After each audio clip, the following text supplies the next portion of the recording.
Hello बच्चों, कैसे सारे स्वागत है आप लोगों का एजुकेशन पॉइंट ऑनलाइन के अंदर। तो इस लेक्चर में हम लोग बात करने वाले हैं पेज्ड सेगमेंटेशन के बारे में। मतलब भैया सिंपल सी बात है कि अभी इससे पहले वाली वीडियो के भी पहले हम लोगों ने पेज पढ़ा था, ठीक है। ये पेजिंग क्या होता है, उसके बाद हमने सेगमेंटेशन पढ़ा। इन दोनों के बीच में डिफरेंस पड़ा कि पेज होते हैं फिक्स साइज के अंदर और सेगमेंट्स होते हैं वेरिएबल साइज के अंदर। ये वेरिएबल साइज डिपेंड करता है कि आप किस टाइप का डेटा उस पर्टिकुलर सेगमेंट के अंदर स्टोर करा रहे हो, ठीक है भैया। लेकिन हमने ये देखा कि इन दोनों के ही अपनी अपनी खामियां थी, ठीक है भैया। देखो सेगमेंट्स के अंदर क्या था कि हम लोग एक्सटर्नल फ्रेगमेंटेशन से डील कर पा रहे थे कि ऐसा क्या हो रहा था कि हमको कंटिन्यूअस मेमोरी ब्लॉक की स्पेस नहीं मिल पा रही थी। लेकिन हमको पेज के अंदर देखने को क्या मिला कि हम लोग फिक्स साइज की चीजों में डिवाइड कर रहे थे। तो हो सकता है हम बीच में से किसी प्रोसेस को डाल दें, हो सकता है वहां पर इंटरनल फ्रेगमेंटेशन आ जाए कि भैया साइज तो फ्रेम का बहुत बड़ा है पर पेज बहुत छोटा सा आ रहा है, ठीक है। हालांकि ये तो खैर नहीं हो सकता कि पेज और फ्रेम की साइज बराबर होती है, लेकिन ये हो सकता है कि हम क्या कर रहे हैं, एक बहुत बड़ी मेमोरी के अंदर एक ही पेज को लोड करा पा रहे हैं। क्या ये भी हो सकता है, ठीक है भैया। तो ये सब चीजें हो रही थी, तो हमने बोला कि काम करते हैं दोनों को एक साथ मिलाकर एक बहुत अच्छा सा मेथड बनाते हैं जिसका नाम है पेज्ड सेगमेंटेशन। क्या नाम है भैया जिसका? पेज्ड सेगमेंटेशन, ठीक है भैया। तो पेज्ड सेगमेंटेशन का मतलब होता है, ठीक है भैया, इसका मतलब होता है कि हम क्या करते हैं, कंबाइन करते हैं सेगमेंटेशन और पेजिंग टेक्निक्स। क्या करते हैं, सेगमेंटेशन और पेजिंग को कंबाइन कर देते हैं। किसके लिए? अगर हमको मेमोरी को मैनेज करना होगा तो, ठीक है भैया। तो भैया होता क्या है, ये चीजें बेस्ट क्यों हुई, हम क्यों हुए? हमने बोला कि जो लॉजिकल स्ट्रक्चर है, जो हम लोग क्या कर रहे हैं, हमारी प्रोसेस का डिवीजन कर रहे हैं, ये हमारी प्रोसेस का जो डिवीजन कर रहे हैं पहले स्टेप में, ये हम सेगमेंटेशन के थ्रू करते हैं। किससे करते हैं भैया? सेगमेंटेशन के थ्रू। इससे क्या नहीं होता, इससे ये नहीं होता कि हम किसी भी प्रोसेस को गलत जगह से काट दें। मतलब ऐसी जगह से काट दें कि हमारे कोड मान लो अलग अलग हो गए, कि आधा कोड इधर पहुंच गया, आधा कोड इधर पहुंच गया, ठीक है। ये मान लो ऐसा नहीं काटते कि हमने डेटा सेट अलग कर दिए या स्टैक या हीप को अलग कर दिया, तो ऐसा नहीं करते। हम लोग सेगमेंटेशन के अंदर ब्रेक करते हैं ताकि कोड अलग हो जाए, कोड अलग हो जाए, डेटा अलग हो जाए और स्टैक्स और सब चीजें अलग अलग हो जाएं। ऐसा करते हैं हम लोग। स्ट्रक्चर करते समय, प्रोसेस को डिवाइड करते टाइम हम सेगमेंटेशन का यूज करते हैं। और उसके बाद जब उसको हम फ्रेम के अंदर डाल रहे होते हैं, जब हम उसकी फ्रेमिंग कर रहे होते हैं, मतलब बेसिकली हम उसको जब फिजिकल मेमोरी दे रहे होते हैं, तब उस फिजिकल मेमोरी देते टाइम हम उसको पेजिंग के थ्रू कर देते हैं ताकि एक्सटर्नल फ्रेगमेंटेशन ना हो, ठीक है भैया। देखो सिंपल सी बात है, हमारा पेजिंग क्या नहीं कर पा रहा था, हमारा पेजिंग जो है वो कोड को सही तरीके से स्ट्रक्चर नहीं कर पा रहा था, ठीक है भैया।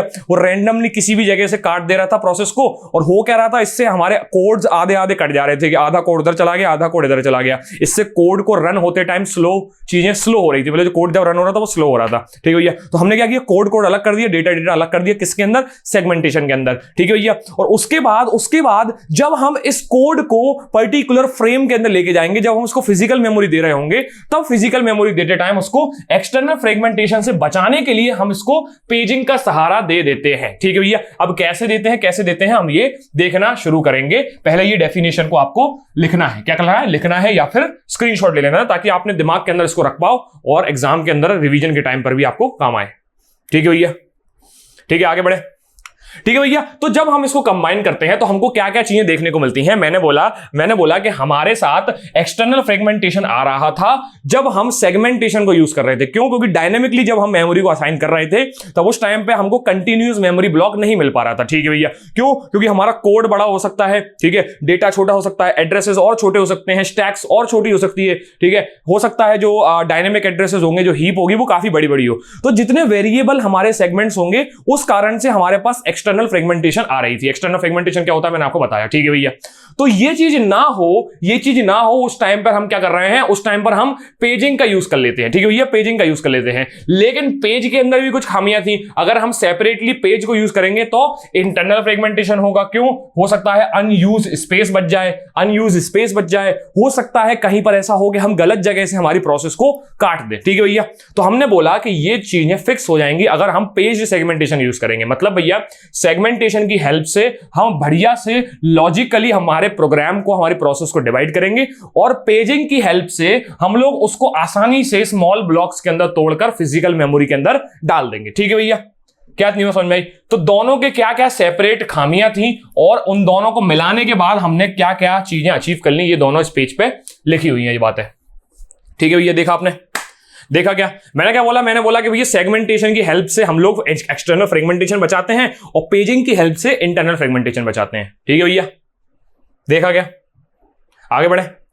एक एक करके जाएंगे। देखो हम आपको बोलेंगे पहले ही स्लाइड में या वीडियो के स्टार्टिंग में सबको सिखा दें, ये बात मान के चलो कि इस वीडियो के अंत तक आपको कॉन्सेप्ट समझ में आ जाएगा पूरा, ठीक है भैया। तो थोड़ा वेट करके देखना चाहिए, ठीक है भैया। तो ये चीजें हो कैसे रही हैं ये भी हम आपको बता देते हैं। पहला स्टेप क्या है? पहला स्टेप है हमारी प्रोसेस को डिवाइड करना, हमारी प्रोसेस को डिवाइड करना, जो हम करते हैं सेगमेंटेशन की हेल्प से, कि हम अपनी प्रोसेस को लॉजिकली डिवाइड कर देते हैं। और ये डिवीजन डिपेंड करता है कि कोड किस साइड होने वाला है, डेटा किस साइड होने वाला है, स्टैक किस साइड होने वाले हैं, एड्रेसेस किस साइड होने वाले हैं, ये इस बेसिस पे हम लोग डिवाइड कर देते हैं, ठीक है भैया। तो हमने प्रोसेस को ऐसा डिवाइड किया कि कोड वाला हिस्सा अलग, ठीक है, डेटा वाला हिस्सा अलग, और हीप और स्टैक वाला हिस्सा अलग, ठीक है भैया। इस तरीके से हमने क्या कर दिया? डिवीजन कर दिया। सेकंड स्टेप क्या होता है भैया? सेकंड स्टेप होगा उसके बाद हम हर एक सेगमेंट को फर्दर पेजेस के अंदर डिवाइड कर देंगे। हम हर एक सेगमेंट को फर्दर पेजेस के अंदर डिवाइड कर देंगे, और ये पेज सारे होंगे इक्वल साइज के। क्या होंगे भैया? इक्वल साइज के, ठीक है भैया। और अल्टीमेटली यही जो पेज होंगे वो मेरे कहां जाएंगे? फिजिकल मेमोरी के अंदर, ठीक है भैया। उसके बाद क्या होगा भैया? फिजिकल मेमोरी के अंदर हम लोग सेम साइज की फ्रेम के अंदर इन्हीं पेजेस को रखेंगे, ठीक है भैया। तो कहने का मतलब क्या है? कहने का मतलब यह है कि हमारी एक प्रोसेस थी, उस प्रोसेस को हम लोगों ने डिवाइड किया, किसके अंदर? सेगमेंट्स के अंदर। किसके अंदर भैया? सेगमेंट के अंदर। फिर हर एक सेगमेंट को हम लोगों ने इक्वल साइज ऑफ पेजेस के अंदर डिवाइड किया, क्या इतनी बात समझ में आई? इक्वल साइज ऑफ पेजेस के अंदर हम लोगों ने इसको डिवाइड कर दिया, ठीक है भैया। उसके बाद इस हर एक पेज को हम लोग उससे एसोसिएट फ्रेम के अंदर डाल देते हैं। अब ये चीज कैसे फाइंड आउट करते हैं फिजिकल मेमोरी के अंदर, ये तो हम आपको बताएंगे। ये मेरी सेगमेंट्स हैं, ये मेरे पेजेस हैं, इन पेजेस को हम लोग फर्दर लेके जाएंगे फिजिकल मेमोरी के अंदर। अब ये चीज कैसे लॉजिकल एड्रेस से इवेल्युएट करते हैं कि कौन से पेज नंबर पे कहां पर कौन सा फ्रेम नंबर उसको मिलने वाला है, ये चीज जैसे हमने अभी पेजिंग के अंदर देखी, सेगमेंटेशन के अंदर देखी, यहां पर भी देखेंगे, ठीक है भैया। कैसे होने वाला चीज समझ में आई? ठीक है भैया। तो हमने क्या बोला भैया? सेकंड स्टेप में हम पेज के अंदर डिवाइड करेंगे, हम लोग हर एक सेगमेंट को further equal size of pages के अंदर डिवाइड करेंगे, जो कि अंत में फिजिकल मेमोरी लेगा, ठीक है भैया। इसको मिटा देता हूं ताकि आप इसको नोट कर लो या स्क्रीनशॉट ले लो, क्योंकि जो मैंने बोलना था वो मैंने बोल चुका हूं इस पर्टिकुलर पेज पे। जाने जाना ढूंढे तुझे दीवाना, सपनों में रोज आए, जिंदगी में आना आसान। किया नोट? शाबाश, बहुत बढ़िया, ठीक है भाई। चाहो तो इस डायग्राम को भी आप बना सकते हो कि सेगमेंट्स को कैसे पेज के अंदर डालेंगे, फिर पेज बाद में कैसे हमारा जो फिजिकल मेमोरी एक्वायर करेगा वो देखेंगे, ठीक है भैया। हालांकि ये चीज मैं भी आपको एक डायग्राम से और अच्छे से बताऊंगा, जहां पर मैं आपको उस पर्टिकुलर लॉजिकल एड्रेस का भी रेफरेंस दूंगा, ठीक है भैया। आगे बढ़ते हैं, ठीक है भैया। मैंने बोला कि मेमोरी एक्सेस करने के तरीके क्या होंगे, सिंपल सी बात है। हमने बोला कि भैया लॉजिकल एड्रेस क्रिएट किया जाएगा सीपीयू के द्वारा, जिसके 3 पार्ट होंगे, ठीक है भैया। पहले हुआ करते थे 2 पार्ट। पेजिंग के अंदर क्या होता था भैया?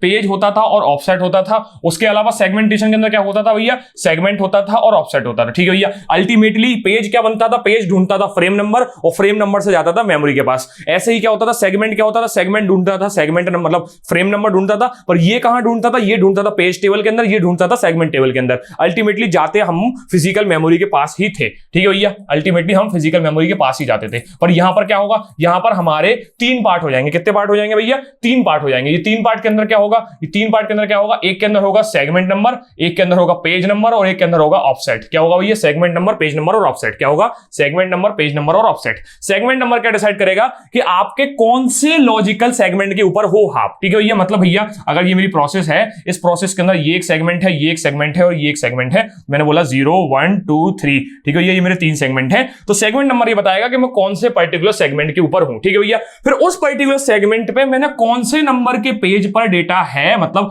ये 0 1 2 3, ठीक है भैया। ये सेगमेंट नंबर है, ये पेज नंबर है, तो मैंने बोला ये पर्टिकुलर पेज नंबर 1 है, ठीक है भैया। तो सेगमेंट नंबर 1 के, पेज नंबर 1 के ऑफसेट नंबर 30 पर मैं ऐसा करूंगा तो ऐसा कुछ होगा। ऑफसेट का मतलब भैया एग्जैक्ट लोकेशन पर्टिकुलर डेटा की, ठीक है भैया। एग्जैक्ट लोकेशन पर्टिकुलर डेटा की, मतलब सेगमेंट नंबर 1 के पेज नंबर 1 पे 30th नंबर की पोजीशन। इस तरीके से मैं अपने लॉजिकल एड्रेस को इवेल्युएट करूंगा। सेगमेंट नंबर 1 के पेज नंबर 1 पर 30th और लोकेशन का डेटा, ठीक है भैया।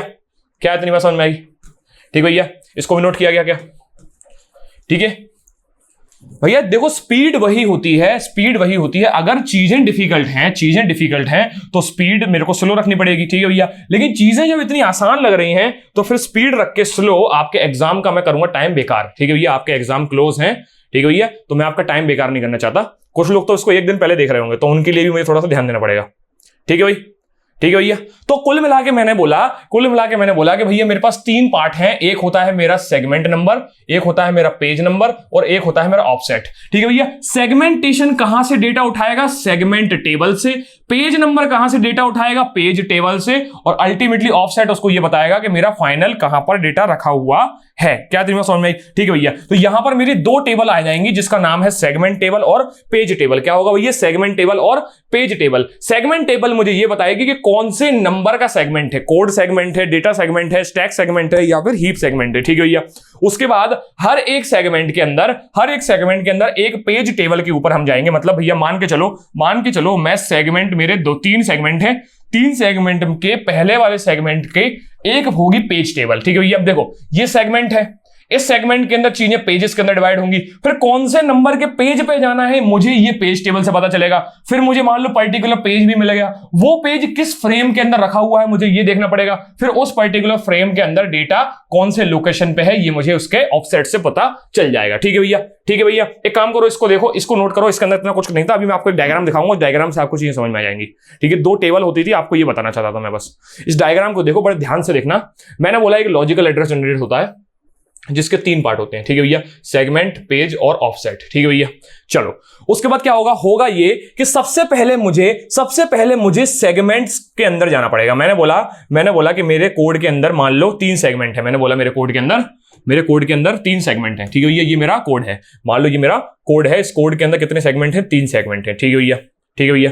ये सेगमेंट नंबर कौन सा है ये मुझे सेगमेंट टेबल से पता चलेगा, ठीक है भैया। मुझे कौन से सेगमेंट नंबर पे जाना है ये मेरा सेगमेंट टेबल बताएगा। तो मतलब भैया ये मुझे पता चलेगा यहां से, ठीक है भैया। तो भैया ये अगर 1 है, ये 2 है, ये 3 है, तो इसका मुझे यहां से पता चल जाएगा, ठीक है भैया। मान लो मैं सेगमेंट नंबर 1 पे हूं, ठीक है भैया। फिर सेगमेंट नंबर 1 मान लो मैंने ये मान लिया, ये मेरा सेगमेंट नंबर 1 है, ये मेरा सेगमेंट नंबर 1 है। सेगमेंट नंबर 1 पे मान लो मैंने 3 पेजेस के अंदर इसको डिवाइड कर रखा है। सेगमेंट नंबर 1 को भी मैंने 3 पेजेस के अंदर डिवाइड करना पड़ रहा है, ठीक है भैया।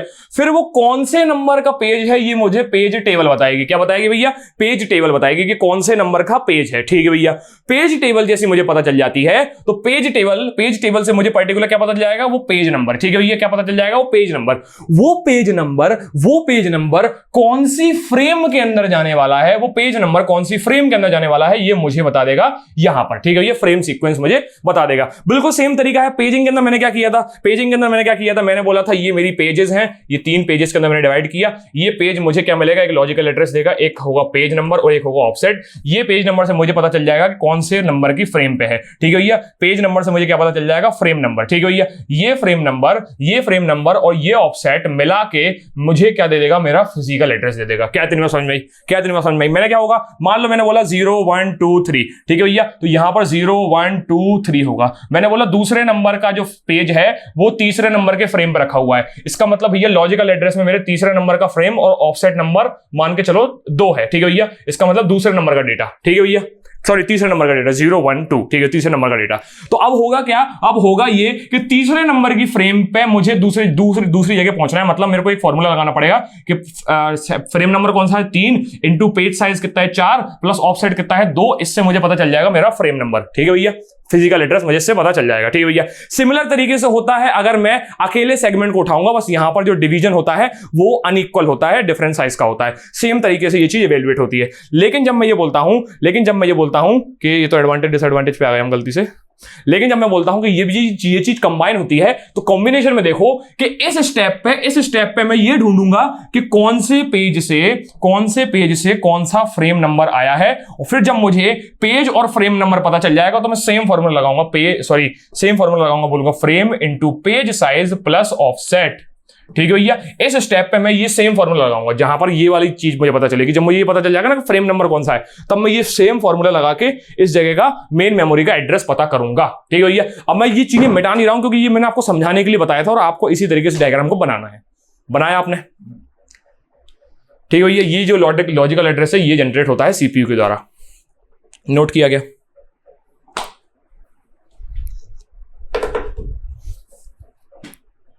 ठीक है भाई, बात करते हैं एडवांटेज डिसएडवांटेज की। पेज्ड सेगमेंटेशन का एडवांटेज क्या होता है कि हम लोग लॉजिकल डिवीजन करते हैं सेगमेंटेशन से, ठीक है भैया, और फिजिकल मेमोरी एड्रेस को कहां पर लेके जाते हैं। इससे क्या होता है भैया, होता यह है कि एक्सटर्नल फ्रेगमेंटेशन जो हो जाता है किसकी वजह से, सेगमेंटेशन की वजह से। सेगमेंटेशन की वजह से जो एक्सटर्नल फ्रेगमेंटेशन होता है वो हट जाता है जब हम पेजिंग का भी कॉन्सेप्ट इसके अंदर लेकर आ जाते हैं। ठीक है भैया, क्या इतनी बात समझ में आई, क्या इतनी बात समझ में आई? तो कहने का मतलब ये है कि हम इस चीज से जब हम ये दोनों चीजें यूज करेंगे, पेजिंग और सेगमेंटेशन, तब इंटरनल और एक्सटर्नल फ्रेगमेंटेशन दोनों ही हम लोग रिजॉल्व कर लेंगे।